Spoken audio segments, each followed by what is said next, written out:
Hello, everybody. Thank you for being here. My name is Laura Swanzarek. I'm the Executive Director of Tacoma on the Go. We are a local nonprofit working on transportation and mobility issues. We are trying to make it easier, safer, more convenient for people to walk, bike, and take transit here in Tacoma and Pierce County. And incredibly excited to be here today at the Pierce Transit Board meeting for this really exciting occasion. I'm a lifelong bus rider. When I was a kid, the bus was my first taste of freedom.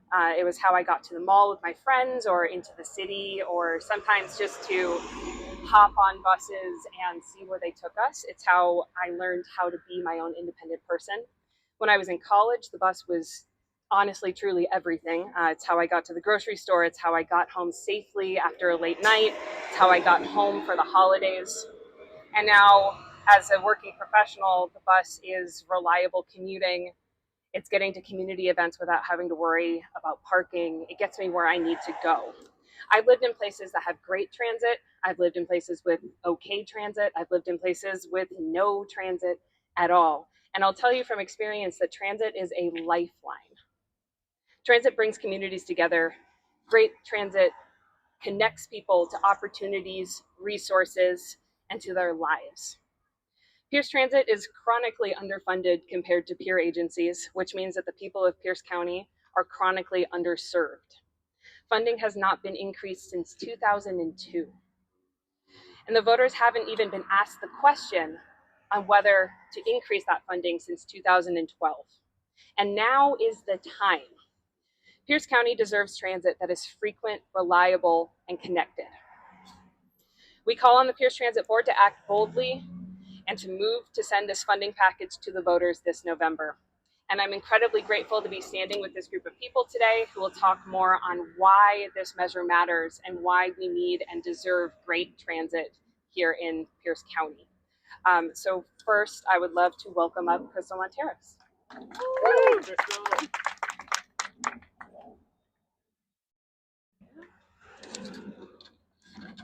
So my name is Crystal Monteros, and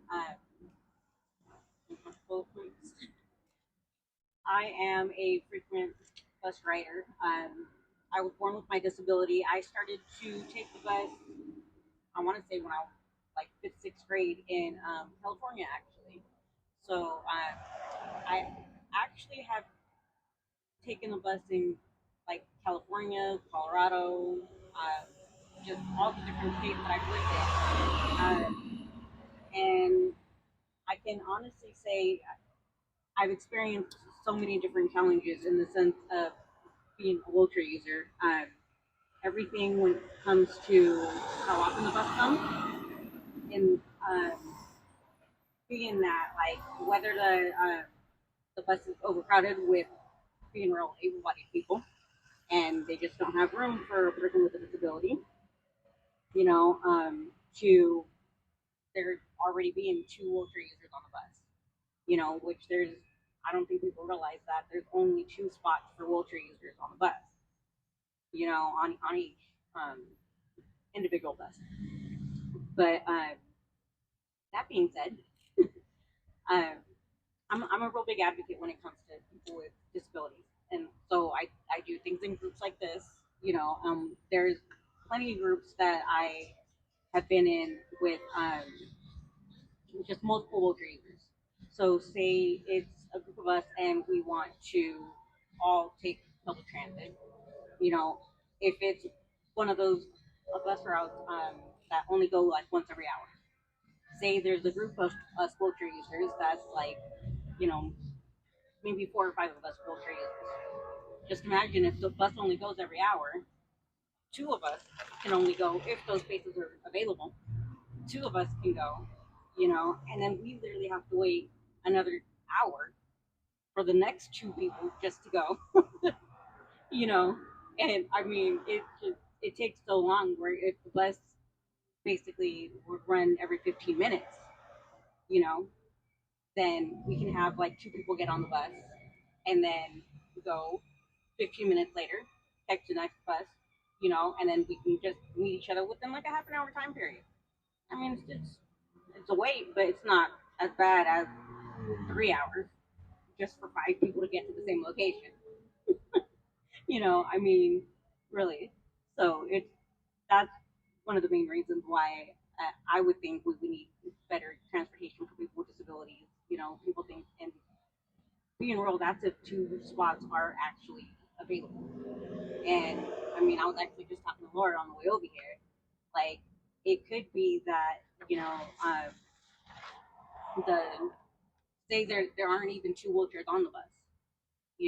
It's just too crowded. Say somebody has their groceries, you know, in that spot. They're not required to move by law.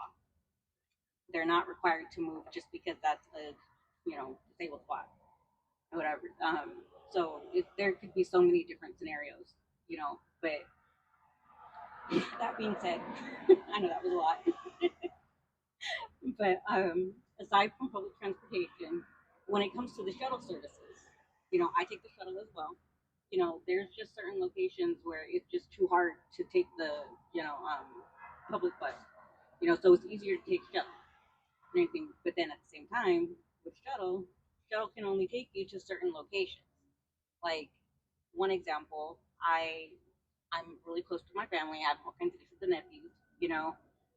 Um, don't even ask me why, but shuttle will not take me to my nephew's school in Puyallup.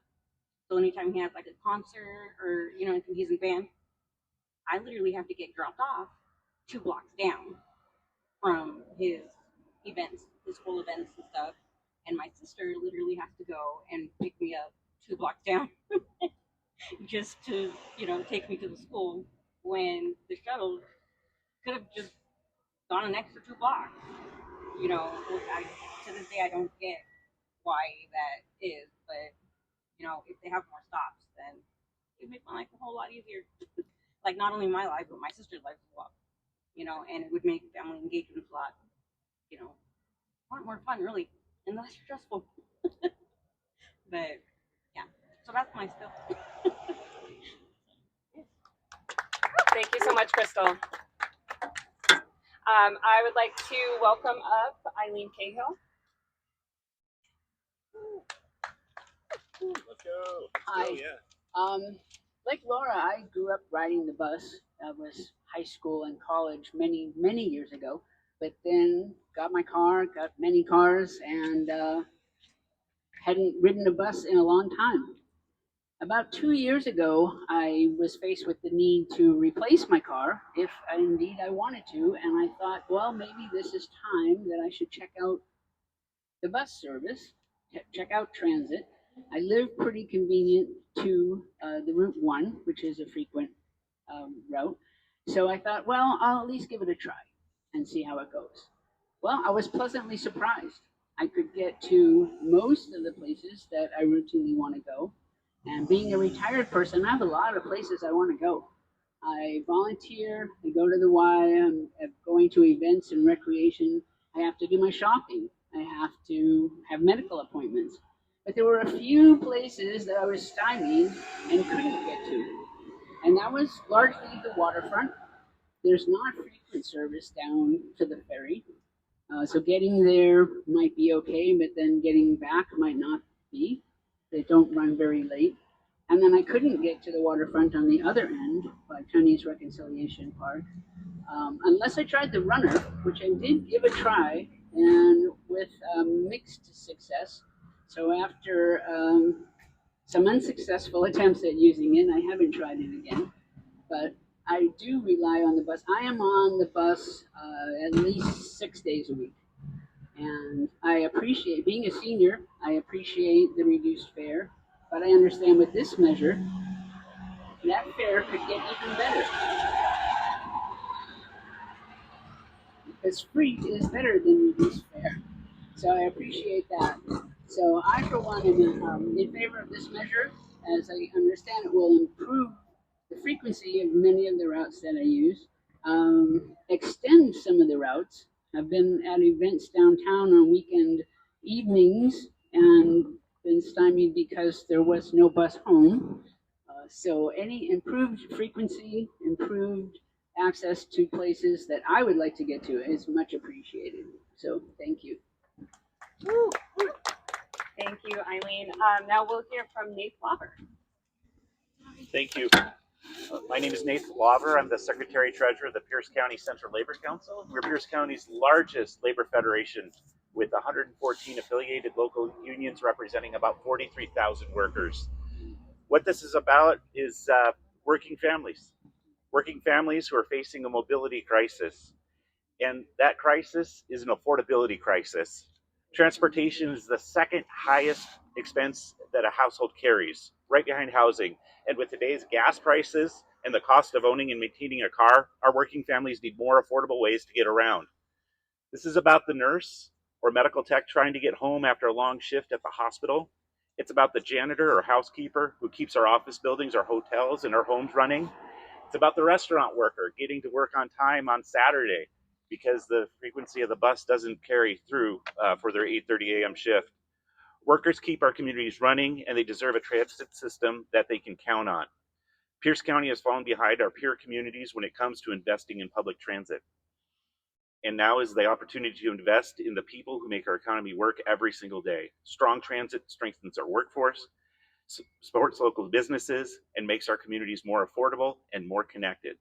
And on behalf of Pierce County's working families and standing with our brothers and sisters at the Amalgamated Transit Union Local 758, thanks for being here, John, and who operate, maintain the buses that carry more than 8 million trips per year, we urge the Pierce Transit Board to vote yes and invest in our future. Thank you. Let's go. Thank you, Nate. And Kirk Covencotter will close us out. All right.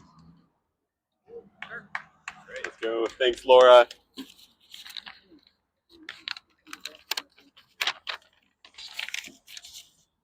I want to recognize our county executive and Pierce Transit Board member in the back in the audience with us today. I'm Kirk Covencotter. I'm the executive director of Transportation Choices Coalition. For 34 years, we've been Washington State's nonprofit advocate for transit. And I'm proud to stand up here with this coalition to voice our strong support for the Pierce Transit Board to move this essential decision to voters in November. Pierce County residents are fed up with high gas prices, slogging through traffic, and a lack of ways to get around without a car. For seniors, shift workers, and young people who use the bus to get around, they know that today's bus service isn't good enough. They want to use it to get to light rail that's now on the county's doorstep. They want to use it to get to school and jobs. But too often, Pierce Transit buses stop running before the workday ends. Too many buses run only every 30 minutes, or worse, every hour. You shouldn't have to work twice as hard in Pierce County to get around without a car. This proposal before the Pierce Transit Board would fix that. It would increase transit service by 40%, end hourly headways, and run buses earlier in the morning and later in the evening, and more often to downtown, the Tacoma Mall, and Parkland. And as Eileen highlighted, it would make transit free for seniors, many of whom are on fixed incomes. The last time voters increased funding for Pierce Transit was back in 2002. We know how much Tacoma, Puyallup, Parkland, and Gig Harbor have changed since then. This county is growing, it's going to continue to grow.